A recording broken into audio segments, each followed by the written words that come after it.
এতিয়া আমি পুলিচত আকৌ জুলাই মাহত আমি ইণ্টাৰভিউ পাতিম 15,000 ল'ৰা ছোৱালীক আকৌ আমি পুলিচত চাকৰি দিম। তো হেল্ল' নমস্কাৰ কমৰেড সুদম কলম্বাই লগতে কাৰ্ডম সি খবৰ মোৰ খবৰ ভালে আছে আপোনালোকৰ খবৰ নিশ্চয় জনাব নাপাহৰিব। গতিকে ভাল খবৰ আহিছে আহিবলগীয়া অসম পুলিচৰ বিষয়ে বৰ্তমান আপোনালোকে হয়তো শুনি আছে যেন ভেকেঞ্চি বাঢ়িব বুলি কৈ আছে বহুতে। তো বৰ্তমানলৈকে কিন্তু অফিচিয়েলি কোৱা নাছিলে যেন ভেকেঞ্চি কিমান বাঢ়িব, কিন্তু আজি বোকাজানত এটা মিটিঙত আমাৰ অসমৰ বৰ্তমানৰ চি এম মানে আমাৰ মামাই কৈছে যেন প্ৰায় 15,000 ভেকেঞ্চি আহিব বুলি কৈছে অসম পুলিচৰ। কিমান দূৰ সঁচা হ'ব কিমান দূৰ মিছা হ'ব এইটো আমি পিছতে গম পাম, কিন্তু এতিয়া তেওঁ ভাষণত কোৱা সময়ে প্ৰায় অকল অসম পুলিচতে প্ৰায় 15,000 ভেকেঞ্চি আহিব বুলি কৈছে। অহাকালি এটা মই ফুল এক্সপ্লেনেশ্যন এটা ভিডিঅ' আনিম, কিন্তু বৰ্তমান তেওঁ এই বিষয়ত কি কৈছে আপোনালোকৰ ভিডিঅ'টো লগাই দিম। অকল অসম পুলিচৰ বিষয়ে নহয়, বেলেগ আঁচনিৰ বিষয়েও তেওঁ কৈছে বোকাজানৰ ইউটিউব মিটিঙৰ পৰা।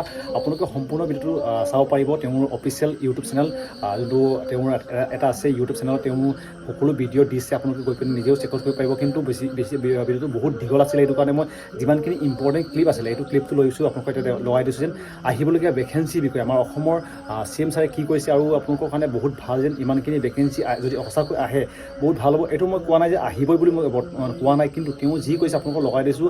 আপোনালোকে মটিভেট হৈ থাকক যে আহিবলগীয়া ভেকেঞ্চি প্ৰায় 15,000 অসম পুলিচত ভেকেঞ্চি হ'বলৈ ওলাই আছে। এইটো কাৰণে বহুত ভাল, যদি সঁচাকৈ 15,000 যদি অসম পুলিচতে ভেকেঞ্চি আহে আমাৰ কাৰণে বহুত বেনিফিট হ'ব।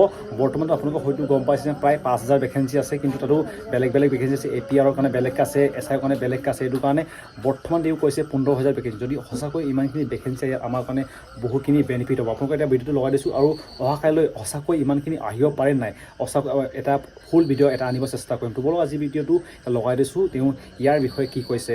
আমি অসমত 1 লাখ ল'ৰা ছোৱালীক চাকৰি দিম।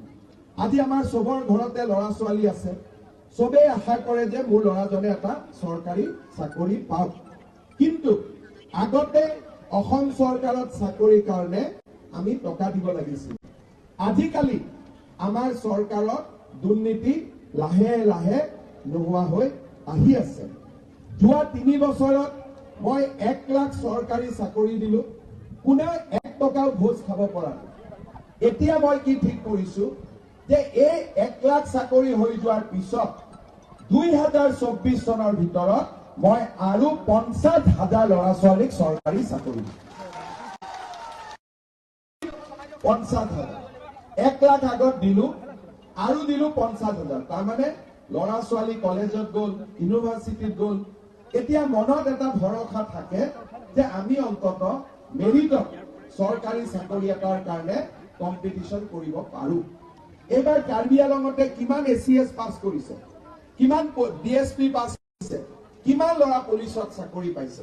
এতিয়া আমি পুলিচত আকৌ জুলাই মাহত আমি ইণ্টাৰভিউ পাতিম 15,000 ল'ৰা ছোৱালীক আকৌ আমি পুলিচত চাকৰি দিম। আজি আপোনালোকে